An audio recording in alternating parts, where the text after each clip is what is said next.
যুক্তরাষ্ট্রে বাংলাদেশি দুই শিক্ষার্থী হত্যাকাণ্ডের তদন্তে খুলতে শুরু করেছে রহস্যের জট। অভিযুক্ত হিশামকে আদালতে তোলা হবে আজ, জিজ্ঞাসাবাদ করবেন আইনজীবীরা।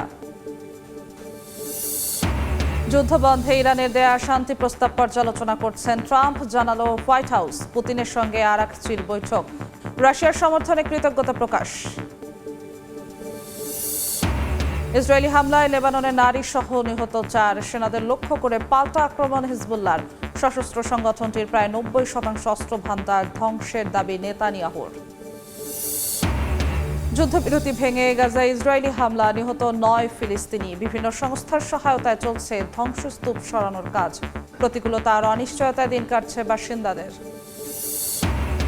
এবং আফগানিস্তানে পাকিস্তানের হামলায় নিহত 4, আহত 70, দাবি তালেবানের। সন্ত্রাসী স্থাপনায় আক্রমণের দাবি ইসলামাবাদের।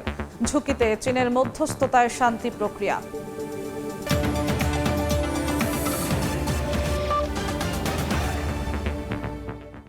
আন্তর্জাতিক সময়ের সঙ্গে আছি আমি জিন্নাতারা জশোয়া। যুক্তরাষ্ট্র বাংলাদেশি দুই শিক্ষার্থী জামিল লিমন ও নাহিদা বৃষ্টি হত্যাকাণ্ডের তদন্তে খুলতে শুরু করেছে রহস্যের জট। মামলার নথি অনুযায়ী নতুন তথ্য প্রকাশ করেছেন প্রসিকিউটররা। এদিকে স্থানীয় সময় মঙ্গলবার জামিলের সাবেক রুমমেট হিশাম আবুগর বেহকে তোলা হবে আদালতে। তাকে জিজ্ঞাসাবাদ করবেন আইনজীবীরা। যুক্তরাষ্ট্র থেকে লস্কর আল মামুনের রিপোর্ট। যুক্তরাষ্ট্রে বাংলাদেশি দুই পিএইচডি শিক্ষার্থী জামিল লিমন ও নাহিদা বৃষ্টির হত্যাকাণ্ড ঘিরে বেরিয়ে আসছে একের পর এক চাঞ্চল্যকর তথ্য। আদালতের নথি ও প্রসিকিউটরদের বক্তব্য অনুযায়ী এটি পরিকল্পিত হত্যাকাণ্ড। আদালতের নথি বলছে, লিমনকে একাধিক ধারালো অস্ত্রের আঘাতে হত্যা করা হয়। পরে মরদেহ লুকানোর চেষ্টা করা হয়েছে। একইভাবে বৃষ্টিকেও পরিকল্পিতভাবে হত্যা করা হয়েছে বলে ধারণা তদন্তকারীদের। এমনকি প্রমাণ মুছে ফেলতে অভিযুক্ত চ্যাটজিপিটিরও সহায়তা নিয়েছে বলে প্রমাণ মিলছে।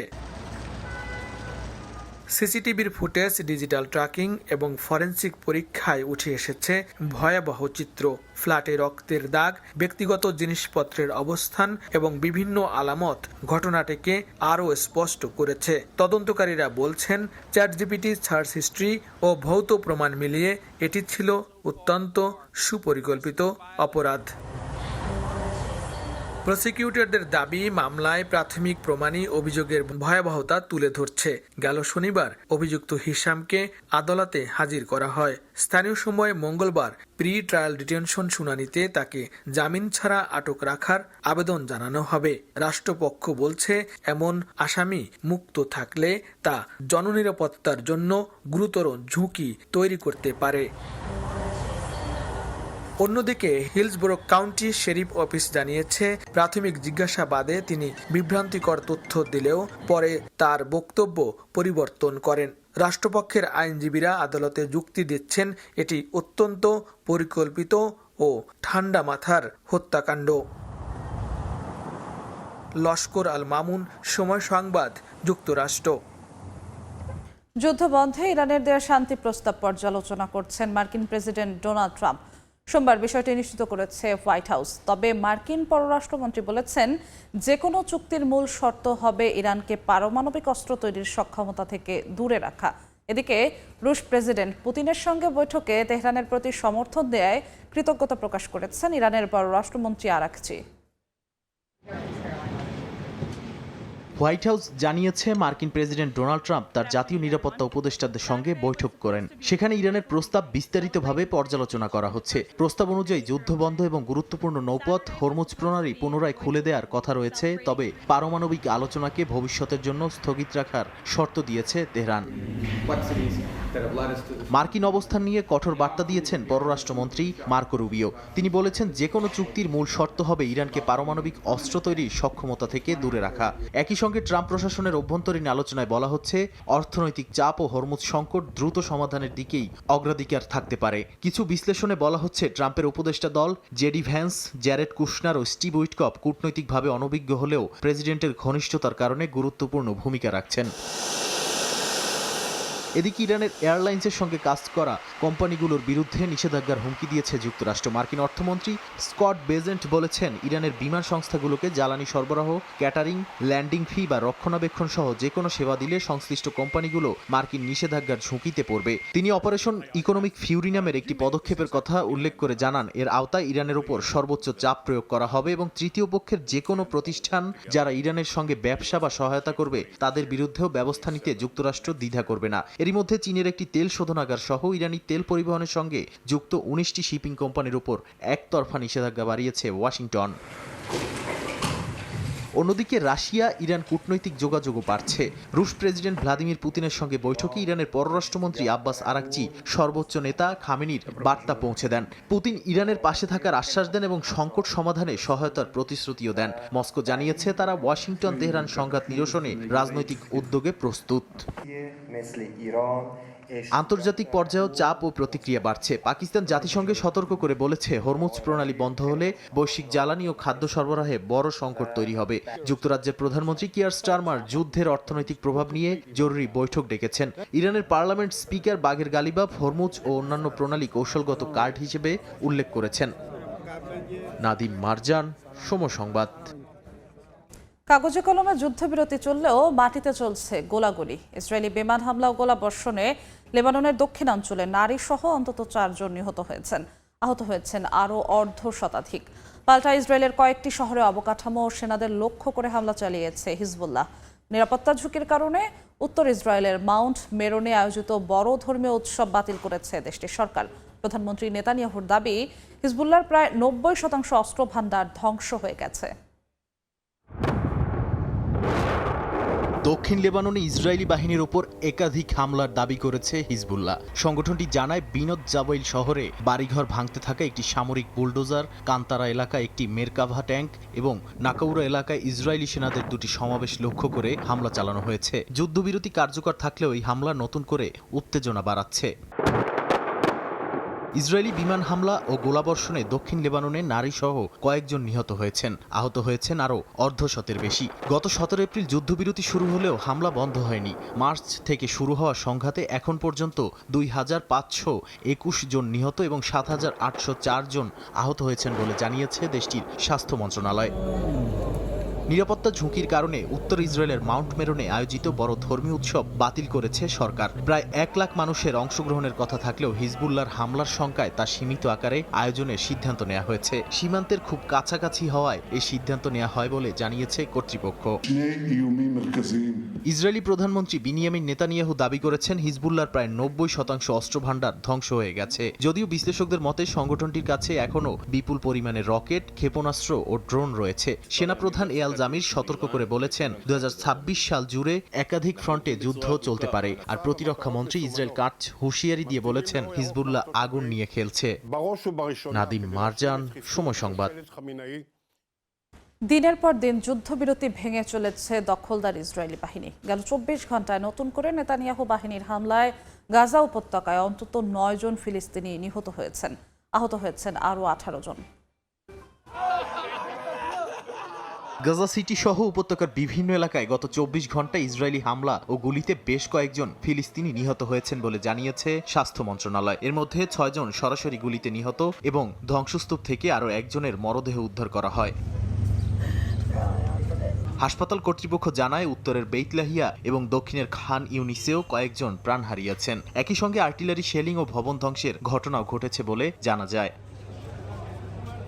গাজার স্বাস্থ্য মন্ত্রণালয়ের তথ্য অনুযায়ী 2025 সালের অক্টোবরের যুদ্ধবিরতি কার্যকর হওয়ার পর থেকে এখন পর্যন্ত অন্তত 817 জন নিহত এবং 2296 জন আহত হয়েছেন। তবে যুদ্ধবিরতি থাকা সত্ত্বেও ধারাবাহিক হামলা অব্যাহত রয়েছে বলে ফিলিস্তিনি কর্তৃপক্ষ অভিযোগ করছে। ইসরায়েল অবশ্য এসব ঘটনাকে নিরাপত্তা অভিযান ও চলমান সামরিক কার্যক্রমের অংশ হিসেবে ব্যাখ্যা করে আসছে।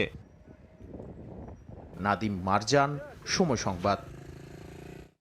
ধ্বংসস্তূপের নিচে চাপা পড়ে আছে আগামীর গাজা। যুদ্ধের ভয়াবহতা কাটিয়ে উঠতে ধ্বংস হয়ে যাওয়া দালান কোঠার ইট পাথর দিয়ে মেরামত করা হচ্ছে রাজপথ। প্রতিকূলতা আর অনিশ্চয়তার মাঝেও এই ধ্বংসস্তূপই এখন হয়ে উঠেছে ফিলিস্তিনিদের বেঁচে থাকার নতুন রসদ। বিপজ্জনক এই কাজে জীবনের ঝুঁকি নিয়ে লড়াই করছেন শত শত অভাবী মানুষ। একদিকে তপ্ত রোদ, অন্যদিকে সীমান্তের ওপার থেকে আসা লক্ষ্যভ্রষ্ট গুলির ভয়, সব মিলিয়ে এক চরম অনিশ্চয়তার পরিবেশ। তবুও সন্তানদের মুখে দুমুঠো অন্ন তুলে দিতে ধ্বংসস্তূপের মাঝেই জীবিকা খুঁজছেন তারা। এমন চিত্রের দেখা মিলল অবরুদ্ধ গাজা উপত্যকায়।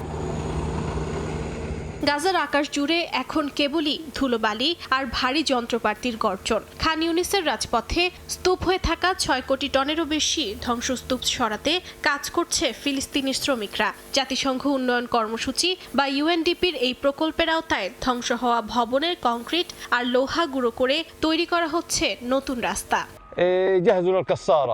যখন আমরা ধাতু ও কঠিন বর্জ্য আলাদা করি তখন বুলডোজার এসে সেগুলোকে ক্রাশারের জন্য প্রস্তুত করে। আমরা দুই ধরনের সমস্যার মুখোমুখি হচ্ছি, প্রথমত তীব্র রোদ আর দ্বিতীয়ত ছুটে আসা গুলি। কারণ দখলদার বাহিনী আমাদের থেকে খুব বেশি দূরে নয়, আমরা প্রায় ইয়েলো লাইনের কাছাকাছি অবস্থান করছি। ইউএনডিপির তথ্য মতে গাজার প্রতিটি ধ্বংসস্তূপ এখন এক একটি মরণ ফাঁদ। মাটির নিচে অবিস্ফোরিত কামানের গোলা বা ল্যান্ডমাইন থাকার ঝুঁকি কাজটিকে করে তুলছে আরও জটিল। তবু থেমে নেই কর্মযোগ্য। সংগৃহীত ধ্বংসস্তূপ দিয়ে হাসপাতাল, পানির কূপ এবং অস্থায়ী রান্নাঘরগুলোতে যাওয়ার রাস্তাগুলো মেরামত করা হচ্ছে। সংস্থার প্রধান আলেকজান্দ্রো মার্কিস বলছেন, সংগৃহীত প্রায় 3 লাখ টন ধ্বংসস্তূপের পুরোটাই পুনরায় ব্যবহারযোগ্য করে রাজপথ সংস্কারে ব্যবহার করা হচ্ছে। স্থানীয় অর্থনীতিকে সচল করতে সহায়ক হবে বলে মনে করছেন তারা। উর্জিতা শেহজিন, সময় সংবাদ। আফগানিস্তানে পাকিস্তানের মর্টার ও রকেট হামলায় 4 জন নিহত হয়েছেন বলে অভিযোগ তালেবান সরকারের। আহত হয়েছেন আরও 70 জন। সোমবার দেশটির কুনার প্রদেশের আসাদাবাদ এলাকায় এ ঘটনা ঘটে। যদিও ইসলামাবাদের দাবি তারা শুধু সন্ত্রাসী স্থাপনায় হামলা চালিয়েছে। নতুন করে হামলায় ঝুঁকিতে পড়েছে চীনের মধ্যস্থতায় চলা শান্তি প্রক্রিয়া। তালেবান সরকারের অভিযোগ, সোমবার পাকিস্তানের সামরিক বাহিনী আফগানিস্তানের কুনার প্রদেশের আসাদাবাদ এলাকায় মর্টার ও রকেট হামলা চালায়। আবাসিক এলাকা এবং সৈয়দ জামাল উদ্দিন আফগানি বিশ্ববিদ্যালয় লক্ষ্য করে এই হামলা চালানো হয়েছে বলে দাবি করা হয়। হঠাৎ হামলায় সীমান্ত জুড়ে নতুন করে উত্তেজনা ছড়িয়ে পড়ে। এই হামলায় বেশ কয়েকজন হতাহত হয়েছেন বলে জানিয়েছে তালেবান কর্তৃপক্ষ। আহতদের মধ্যে নারী, শিশু এবং প্রায় 30 জন শিক্ষার্থী রয়েছেন। ক্ষতিগ্রস্ত হয়েছে ঘরবাড়ি ও শিক্ষা প্রতিষ্ঠান। বেসামরিক মানুষের ওপর হামলার অভিযোগ পরিস্থিতিকে আরো উদ্বেগজনক করে তুলেছে। তালেবান সরকারের উপমুখপাত্র একে অমার্জনীয় যুদ্ধাপরাধ হিসেবে আখ্যা দেন। তবে পাকিস্তানের তথ্য মন্ত্রণালয় এসব অভিযোগকে প্রোপাগান্ডা বলে উড়িয়ে দিয়েছে। ইসলামাবাদের দাবি তারা শুধু সন্ত্রাসী স্থাপনায় হামলা চালিয়েছে। দেশটির দাবি তারা যখনই আফগান ভূখণ্ডে হামলা চালায় সুনির্দিষ্ট গোয়েন্দা তথ্যের ভিত্তিতেই চালানো হয় এবং তার পূর্ণ দায় স্বীকার করে। দুই দেশের মধ্যে উত্তেজনার পটভূমিতে গত ফেব্রুয়ারিতে কয়েক বছরের মধ্যে সবচেয়ে ভয়াবহ সংঘর্ষ ছড়িয়ে পড়ে, যখন পাকিস্তান আফগানিস্তানের ভেতরে বিমান হামলা চালায়। গত মাসে কাবুলে একটি মাদক পুনর্বাসন কেন্দ্রে হামলায় 400 জন নিহতের দাবি করে তালেবান। যদিও জাতিসংঘ সহায়তা মিশন আফগানিস্তানে নিহতের সংখ্যা 143 বলে জানায়। এই অবস্থায় চীনের মধ্যস্থতায় উরুমকিতে শান্তি আলোচনা চলছিল। তবে নতুন করে হামলার ঘটনায় সেই নাজুক সমঝোতা ভেঙে যাওয়ার শঙ্কা তৈরি হয়েছে বলে মনে করেন বিশ্লেষকরা। নাদিম মারজান, সময় সংবাদ। টানা 45 দিন ধরে চলা ভারতের পশ্চিমবঙ্গ রাজ্যের বিধানসভা নির্বাচনের শেষ হলো প্রচারণা। শেষ মুহূর্ত পর্যন্ত বিজেপি, তৃণমূল, বাম ও কংগ্রেস সব রাজনৈতিক দলের প্রার্থীরাই যে যার মতো করে ভোটারদের কাছে যাওয়ার চেষ্টা করেছেন। এদিকে ভোটের আর মাত্র কয়েক ঘন্টা বাকি থাকতেই রাজ্যটির বিভিন্ন জেলায় রাজনৈতিক সহিংসতার খবর পাওয়া যাচ্ছে। বিস্তারিত জানাচ্ছেন সুব্রত আচার্য, ক্যামেরায় ছিলেন বিশ্বজিৎ দাস।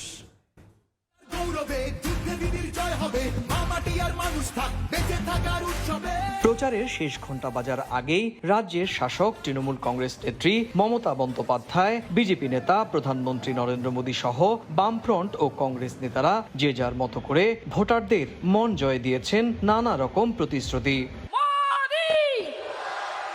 টানা 3 দিন ধরে কলকাতা ও এর আশেপাশের জেলাগুলোতে প্রচার সভায় বক্তব্য রাখছেন প্রধানমন্ত্রী নরেন্দ্র মোদী। এদিন ব্যারাকপুরের জগদ্দলে বক্তব্য রাখতে গিয়ে প্রতিপক্ষ তৃণমূলকে নিজের স্বভাবসুলভ ভাষায় এক হাতে নিয়েছেন মোদী। इन्होंने सेना, संवैधानिक संस्थाएं सबको गालियां दी। टीएमसी ने बंगाल के लोगों को धमकियां दी। गुंडागर्दी की भाषा में उनसे बात की।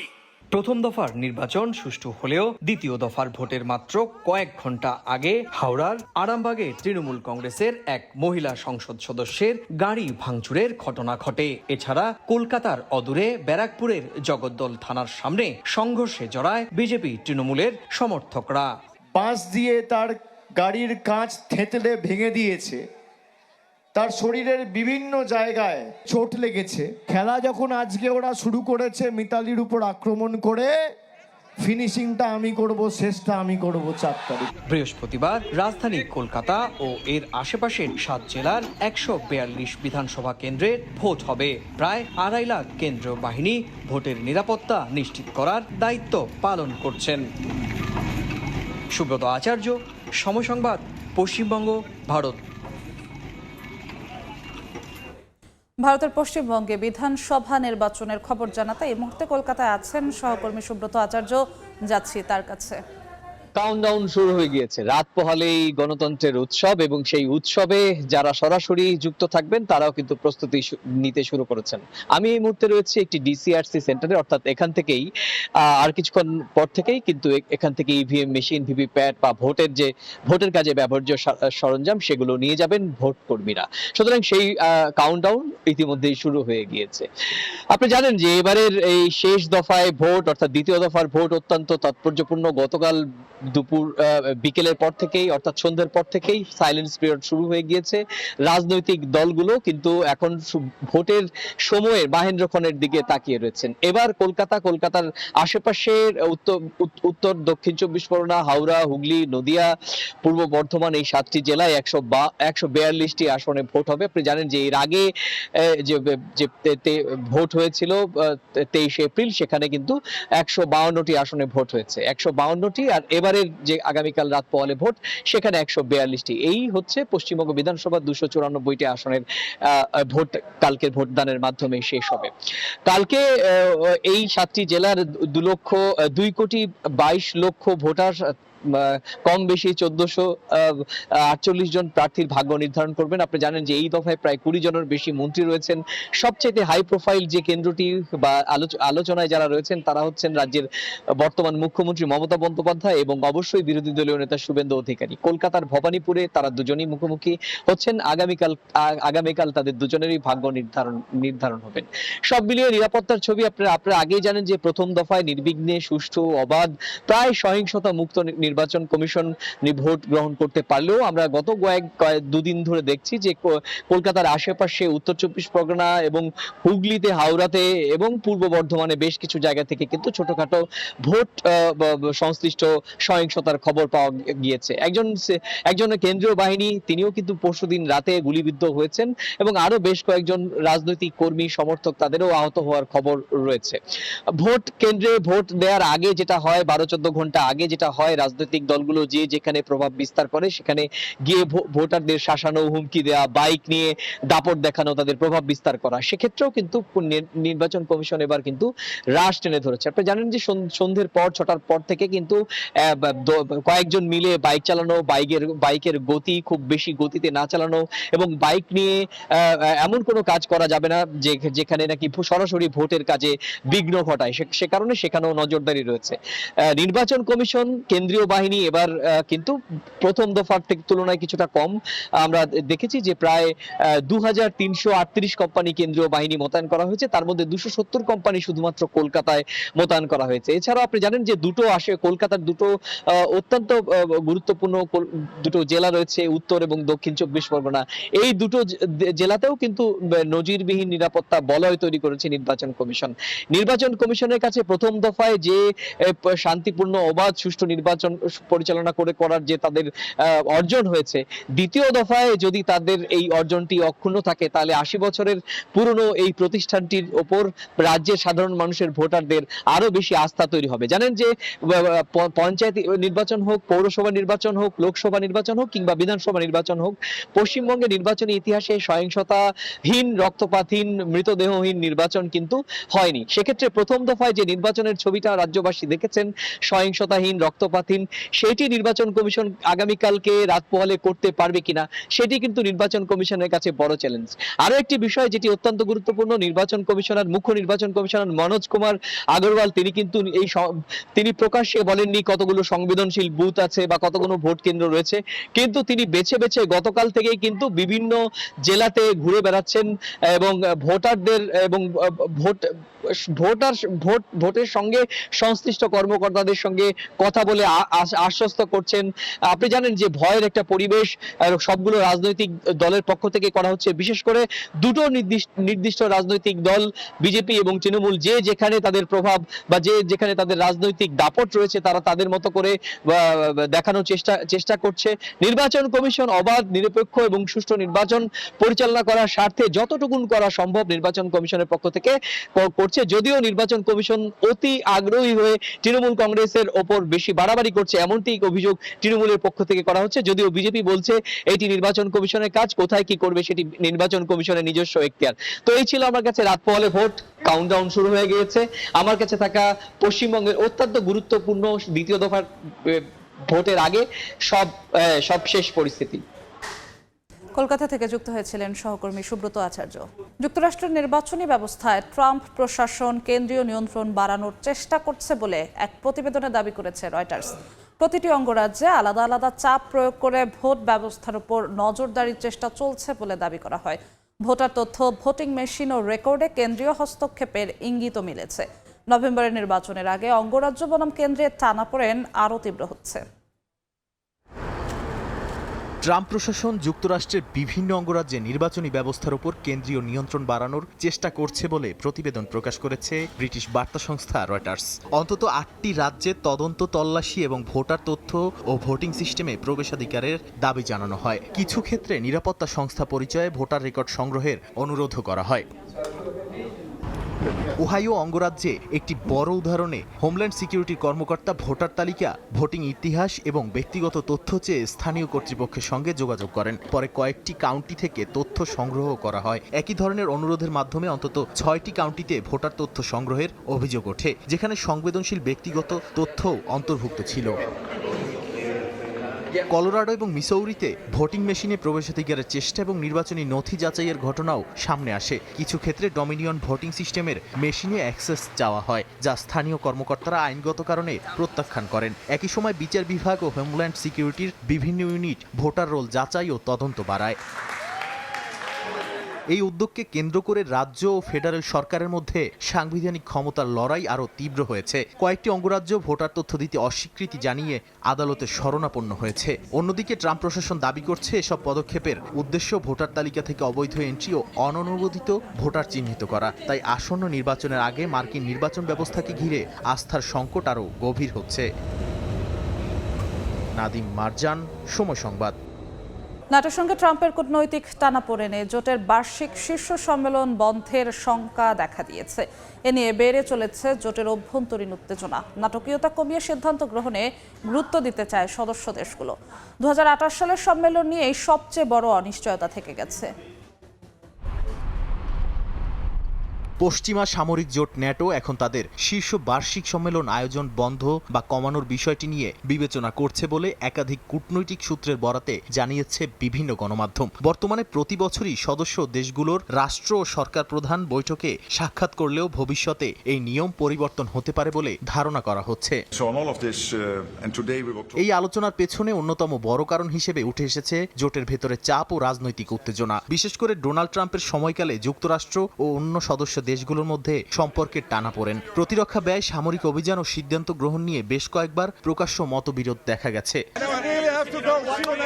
গত কয়েক বছরে ন্যাটো সম্মেলনগুলো প্রায় উত্তপ্ত পরিস্থিতির মধ্যে হয়েছে। ইউরোপীয় দেশগুলোকে প্রতিরক্ষা ব্যয় বাড়ানোর চাপ দিয়েছেন ট্রাম্প। আবার ইরান ইস্যুতে সামরিক অবস্থান নিয়েও হয়েছে মতবিরোধ। এমনকি কিছু ক্ষেত্রে যুক্তরাষ্ট্র ন্যাটোর যৌথ প্রতিরক্ষা চুক্তি নিয়েও প্রশ্ন তোলে, যা জোটের ভেতরে অস্বস্তি আরও বাড়িয়ে তুলেছে। সূত্রগুলো বলছে কিছু সদস্য দেশ এখন বার্ষিকের বদলে 2 বছর পরপর সম্মেলনের পক্ষে মত দিচ্ছে। 2028 সালে কোনো শীর্ষ সম্মেলন না করার বিষয়েও আলোচনায় আছে, তবে এখনও চূড়ান্ত সিদ্ধান্ত হয়নি এবং ন্যাটোর মহাসচিব মার্ক রুটের ওপরেই বিষয়টি নির্ভর করছে বলে মনে করেন অনেকে। নাদিম মারজান, সময় সংবাদ। ট্রাম্পের যুদ্ধ বন্ধের সমঝোতা নিয়ে বক্তব্যের পরেও পাল্টাপাল্টি হামলায় বিপর্যস্ত রাশিয়া আর ইউক্রেন। ওডেসায় রুশ ড্রোন হামলায় আহত হয়েছে 14 জন। অন্যদিকে রাশিয়া বলছে তাদের নিয়ন্ত্রিত এলাকায় ইউক্রেনীয় হামলায় 2 জন নিহত হয়েছেন। এদিকে কৃষ্ণ সাগর অঞ্চলে তেল ছড়িয়ে পরিবেশগত ঝুঁকি তৈরি হয়েছে বলে জানিয়েছেন বিশেষজ্ঞ। দুই পক্ষই একে অপরকে দায়ী করছে, এতে বাড়ছে যুদ্ধ আরও দীর্ঘায়িত হওয়ার শঙ্কা। ইউক্রেনের দক্ষিণাঞ্চলীয় শহর ওডেসাতে রুশ ড্রোন হামলায় বেশ কয়েকজন আহত হয়েছেন বলে জানিয়েছে স্থানীয় কর্তৃপক্ষ। আহতদের মধ্যে শিশুও রয়েছে। আবাসিক এলাকায় হামলায় ঘরবাড়ি ক্ষতিগ্রস্ত হয় এবং সাধারণ মানুষ লক্ষ্যবস্তু হয়েছে বলে অভিযোগ ইউক্রেনের।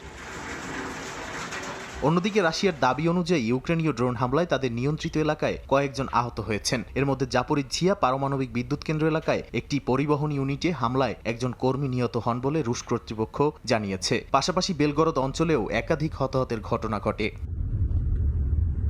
দুই পক্ষই কৃষ্ণ সাগর অঞ্চলে তেল ছড়িয়ে পড়ার ঘটনা নিশ্চিত করেছে। রাশিয়ার তুয়াপসে এলাকায় ড্রোন হামলার পর হাজার হাজার ঘনমিটার দূষিত মাটি অপসারণ করা হয়েছে বলে জানানো হয়। অন্যদিকে ইউক্রেনের চোরানোমার্স বন্দরের কাছেও তেল ছড়িয়ে পড়ার খবর পাওয়া গেছে। এতে পরিবেশগত ঝুঁকি আরও বেড়েছে। রাশিয়া দাবি করেছে তারা ইউক্রেনের সুমি ও দোনেৎস্ক অঞ্চলের কিছু বসতি নিয়ন্ত্রণে নিয়েছে, তবে যুদ্ধের এই দাবিগুলো স্বাধীনভাবে যাচাই করা সম্ভব হয়নি। একই সময় উভয় দেশই একে অপরের বিরুদ্ধে ধারাবাহিক হামলা চালিয়ে যাচ্ছে, যা চলমান যুদ্ধকে আরও জটিল ও দীর্ঘস্থায়ী করে তুলছে বলে মত বিশ্লেষকদের। নাদিম মারজান, সময় সংবাদ। মধ্যপ্রাচ্যের যুদ্ধ পরিস্থিতি যখন বৈশ্বিক শক্তিগুলোর মনোযোগ ধরে রেখেছে, তখনই ক্ষেপণাস্ত্রের পরীক্ষা বাড়িয়েছে উত্তর কোরিয়া। আলোচনায় উঠে এসেছে ছোট আকৃতির পারমাণবিক ওয়্যারহেড বহরও একসঙ্গে বহু ক্ষেপণাস্ত্র ছুড়ে প্রতিরক্ষা ব্যবস্থা ভেঙে দেওয়ার কৌশল। বিশ্লেষকরা বলছেন, আন্তর্জাতিক নিয়মনীতি দুর্বল হয়ে পড়ায় এই সময়টাকেই কৌশলগতভাবে ব্যবহার করছে পিয়ংইয়ং। মধ্যপ্রাচ্যে সংঘাত শুরু হওয়ার পর থেকেই মিসাইল উৎক্ষেপণের হার বাড়িয়েছে উত্তর কোরিয়া। ফেব্রুয়ারির শেষ থেকে এখন পর্যন্ত 5 বার ক্ষেপণাস্ত্র পরীক্ষা চালিয়েছে দেশটি, যার মধ্যে এপ্রিলে চালানো হয় অন্তত 4টি পরীক্ষা, যা 2024 সালের জানুয়ারির পর থেকে সর্বোচ্চ। বিশ্লেষকদের মতে বৈশ্বিক মনোযোগ অন্যদিকে থাকায় সুযোগ লুফে নিচ্ছে পিয়ংইয়ং। দেশটির সর্বোচ্চ নেতা কিম জং উন আগেই ঘোষণা দিয়েছেন উত্তর কোরিয়ার পারমাণবিক শক্তি হবে স্থায়ী ও অপরিবর্তনীয়। সাম্প্রতিক পরীক্ষাগুলোতেও দেখা গেছে নতুন সক্ষমতার ছোট আকৃতির পারমাণবিক ওয়ারহেড সহ একসঙ্গে বহু ক্ষেপণাস্ত্র ছুড়ে প্রতিরক্ষা ব্যবস্থা ভেঙে দেওয়ার কৌশল, যা স্পষ্ট ইঙ্গিত দেয় নিয়মিত পারমাণবিক পরীক্ষার দিকেই যাচ্ছে কিম প্রশাসন। একই সঙ্গে রাশিয়ার সাথে ঘনিষ্ঠ সম্পর্কও বড় সুবিধা এনে দিচ্ছে উত্তর কোরিয়াকে। ইউক্রেন যুদ্ধে সহায়তার বিনিময়ে মস্কো থেকে অর্থনৈতিক ও প্রযুক্তিগত সহায়তা পাচ্ছে পিয়ংইয়ং। দুই দেশের মধ্যে অবকাঠামো, স্বাস্থ্য ও সামরিক সহযোগিতা বাড়ছে, যা আন্তর্জাতিক নিষেধাজ্ঞাকে কার্যত দুর্বল করে দিচ্ছে বলে মনে করছেন বিশ্লেষকরা। তবে কৌশলগতভাবে যুক্তরাষ্ট্র ও দক্ষিণ কোরিয়াকেও আলাদা বার্তা দিচ্ছে পিয়ংইয়ং। ইরান থেকে ভিন্ন ও শক্তিশালী প্রতিরোধ ব্যবস্থার ইঙ্গিত দিচ্ছে কিম প্রশাসন। একই সঙ্গে ধারণা করা হচ্ছে সম্ভাব্য ট্রাম্প কিম বৈঠকের আগে নিজেদের অবস্থান আরও শক্ত করে তুলতেই এই ধারাবাহিক শক্তি প্রদর্শন। বরকতুল্লাহ, সময় সংবাদ। ইন্দোনেশিয়ার রাজধানী জাকার্তায় 2 ট্রেনের মুখোমুখি সংঘর্ষে অন্তত 14 জন নিহত হয়েছেন, আহত হয়েছেন আরও 38 জন। স্থানীয় সময় সোমবার রাতে স্টেশনের ভেতরেই মুখোমুখি সংঘর্ষ হয় কমিউটার ও দূরপাল্লার ট্রেনের। উদ্ধারকারীরা দ্রুত ঘটনাস্থলে পৌঁছে ধ্বংসপ্রাপ্ত বগির ভেতরে আটকে পড়া যাত্রীদের বের করতে শুরু করে। বিভিন্ন উদ্ধার সংস্থার সদস্যরা বগির লোহার কাঠামো কেটে জীবিতদের উদ্ধার করেন। আহতদের দ্রুত আশেপাশের হাসপাতালে পাঠানো হয়। প্ল্যাটফর্মে থাকা কেউ হতাহত হয়েছেন কিনা তা নিশ্চিত নয়। ঘটনাস্থলে ছুটে আসেন উদ্বিগ্ন স্বজনরা।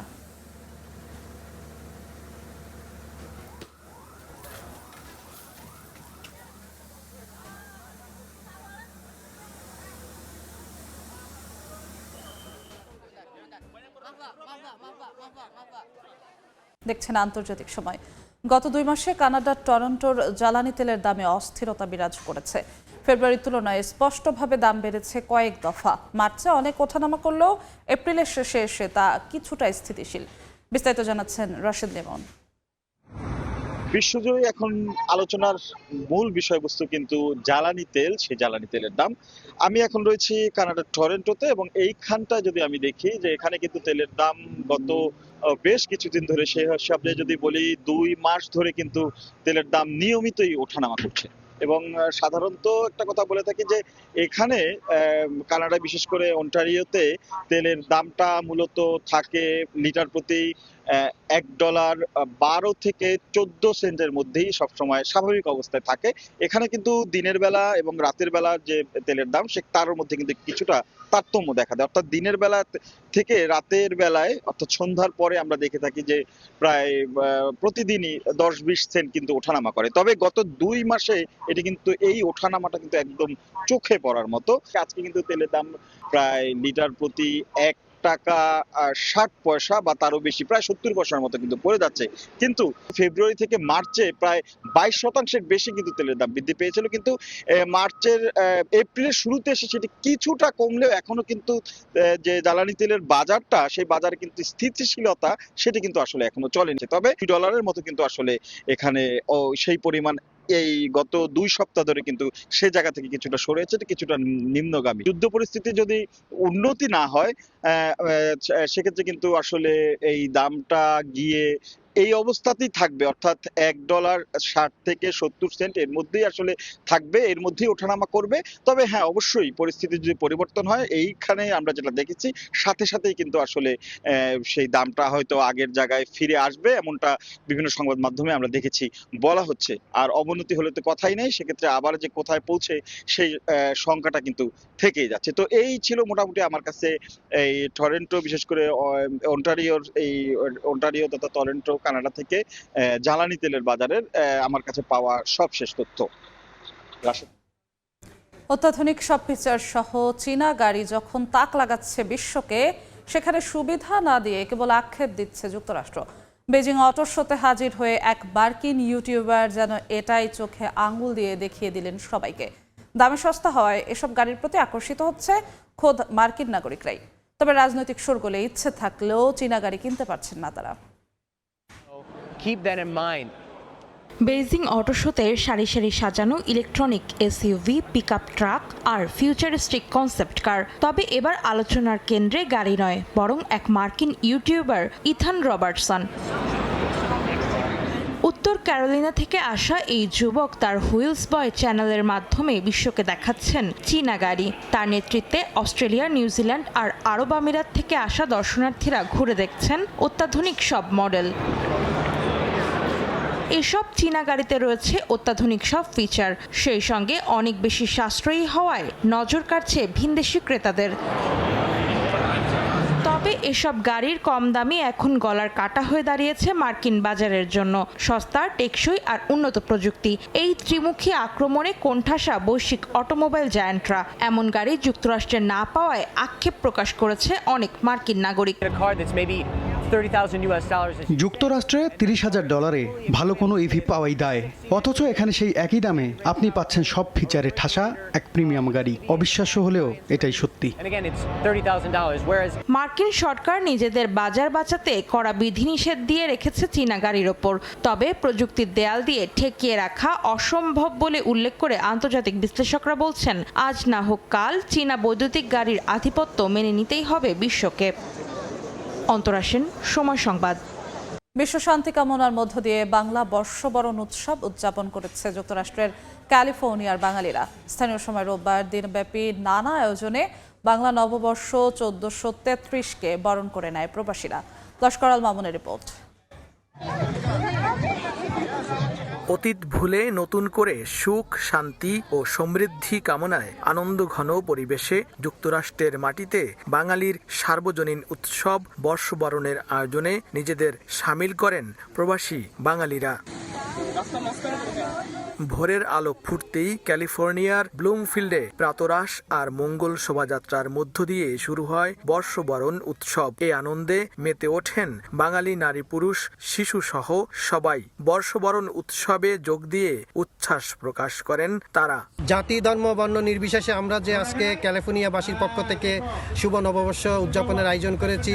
বাংলার এই নতুন বছরকে সময়ের মাঝে নিয়ে আসার জন্য আমরা আজকে নতুন সাজে সেজেছি। বাংলাদেশের সংস্কৃতি, ঐতিহ্য, কৃষ্টি আমাদের নতুন প্রজন্মকে আমাদের শিকড়ের কথা জানানোর জন্য তারা যেন এটা লালন করে, তারা যেন ধারণ করে, লালন করে, পালন করে, তাদেরকে শেখানোর জন্য আমরা এই অনুষ্ঠান করে থাকি। দিনভর চিত্রাঙ্কন, খেলাধুলা, পুরস্কার বিতরণ, প্রীতিভোজ আর মনোজ্ঞ সাংস্কৃতিক অনুষ্ঠান শেষে বিশ্ব শান্তি কামনার মধ্য দিয়ে শেষ হয় প্রবাসী বাঙালিদের বর্ষবরণ। ক্যালেন্ডারের হিসেব অনুযায়ী কিছুটা দেরিতে হলেও বাংলা নতুন বছরকে বরণ করে নিয়েছে প্রবাসী বাংলাদেশিরা। লস্কর আল মামুন, সময় সংবাদ, চেরিটোস, ক্যালিফোর্নিয়া, যুক্তরাষ্ট্র। মহান স্বাধীনতা দিবস উদযাপনে যুক্তরাষ্ট্রের লস অ্যাঞ্জেলেস যেন পরিণত হয় এক খণ্ড বাংলাদেশে। বিদেশের মাটিতে অন্যতম বৃহৎ এই আয়োজন নজর কাড়ে বিদেশিদের। শত শত প্রবাসী বাংলাদেশি ও বিদেশি নাগরিক অংশ নেন বর্ণাঢ্য এই আনন্দ উৎসবে। লস্কর আল মামুনের আরও একটি রিপোর্ট। স্থানীয় সময় রোববার যুক্তরাষ্ট্রের লস অ্যাঞ্জেলেসে জমকালো আয়োজনে মহান স্বাধীনতা দিবস উদযাপন করলেন প্রবাসী বাংলাদেশিরা। বিশাল আকৃতির লাল সবুজ পতাকার সঙ্গে দেশাত্মবোধক গানে মুখরিত পুরো এলাকা। ধর্ম, বর্ণ এমনকি রাজনৈতিক পরিচয় ভুলে বিজয় আর সাম্যের মিছিলে নিজেদের সামিল করেন প্রবাসীরা। যেন দেখে বোঝার উপায় নেই এটি যুক্তরাষ্ট্র নাকি বাংলাদেশের কোনো উৎসব মুখর শহর। স্বাধীনতা দিবস উপলক্ষে প্রতি বছরের মতো এবারও 2 দিন ব্যাপী অনুষ্ঠানের আয়োজন করে Bangladesh Unity Federation of Los Angeles BAFLA. এতে প্রধান আকর্ষণ ছিল ঐতিহ্যবাহী 19তম বাংলাদেশ ডে প্যারেড 2026। লস অ্যাঞ্জেলেসের ব্যস্ততম 2টি সড়কে দীর্ঘ সময় ধরে চলা প্যারেডে অংশ নেন শত শত প্রবাসী বাংলাদেশি সহ বিভিন্ন ভাষাভাষী মানুষ। এর আগে শনিবার অনুষ্ঠানের উদ্বোধন করেন বাংলাদেশ কনসুলেটের consul general Muhammad Jabed Iqbal. Little Bangladesh এলাকা থেকে শুরু হওয়া এই প্যারেড শেষ হয় ভার্জিল মিডল স্কুল প্রাঙ্গণে। আয়োজনে উপস্থিত ছিলেন মার্কিন কংগ্রেসম্যান মার্ক এলেন টেকানো, কাউন্সিলম্যান হুগো মার্টিনিস সহ স্থানীয় নেতারা। With our allies and our partners, and Bangladesh has been always a very friendly country. আমার মনে হয় সব দেশের সঙ্গে যুক্তরাষ্ট্রের বন্ধুত্বপূর্ণ সম্পর্ক থাকা উচিত, কারণ বন্ধুপ্রতিম দেশ ছাড়া কোনো দেশই একা চলতে পারে না। বাংলাদেশ বিভিন্ন দিক থেকে আমাদের কাছে গুরুত্বপূর্ণ। In the professions, they are in our professions. পরে সাইন্টোলজি প্রাঙ্গণে অনুষ্ঠিত হয় মেলা, আলোচনা সভা, বাফলা পদক প্রদান ও মনোজ্ঞ সাংস্কৃতিক অনুষ্ঠান। এতে সঙ্গীত পরিবেশন করেন কণ্ঠশিল্পী বিন্দুকণা ও মুজাহিদ আব্দুল্লাহ মুজা সহ স্থানীয় শিল্পীরা। লস অ্যাঞ্জেলেসের ব্যস্ততম এই সড়ক বন্ধ রেখে যুক্তরাষ্ট্রের মাটিতে প্রবাসী বাংলাদেশিদের এজন্য এক মিলন মেলা। লাল সবুজ পতাকার একখণ্ড বাংলাদেশ। লস্কর আল মামুন, সময় সংবাদ, লস অ্যাঞ্জেলেস, যুক্তরাষ্ট্র। আন্তর্জাতিক সময় শীর্ষ সংবাদগুলো জানিয়ে দিচ্ছি আরেকবার। যুক্তরাষ্ট্র বাংলাদেশি 2 শিক্ষার্থী হত্যাকাণ্ডের তদন্তে খুলতে শুরু করেছে রহস্যের জট। অভিযুক্ত হিশামকে আদালতে তোলা হবে আজ। জিজ্ঞাসাবাদ করবেন আইনজীবীরা।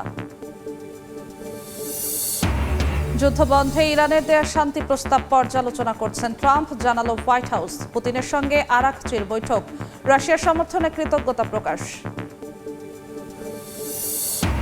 এবং ইসরায়েলি হামলায় লেবাননে নারী সহ নিহত 4, সেনাদের লক্ষ্য করে পাল্টা আক্রমণ হিজবুল্লাহর। সশস্ত্র সংগঠনটির প্রায় 90% অস্ত্র ভান্ডার ধ্বংসের দাবি নেতানিয়াহুর।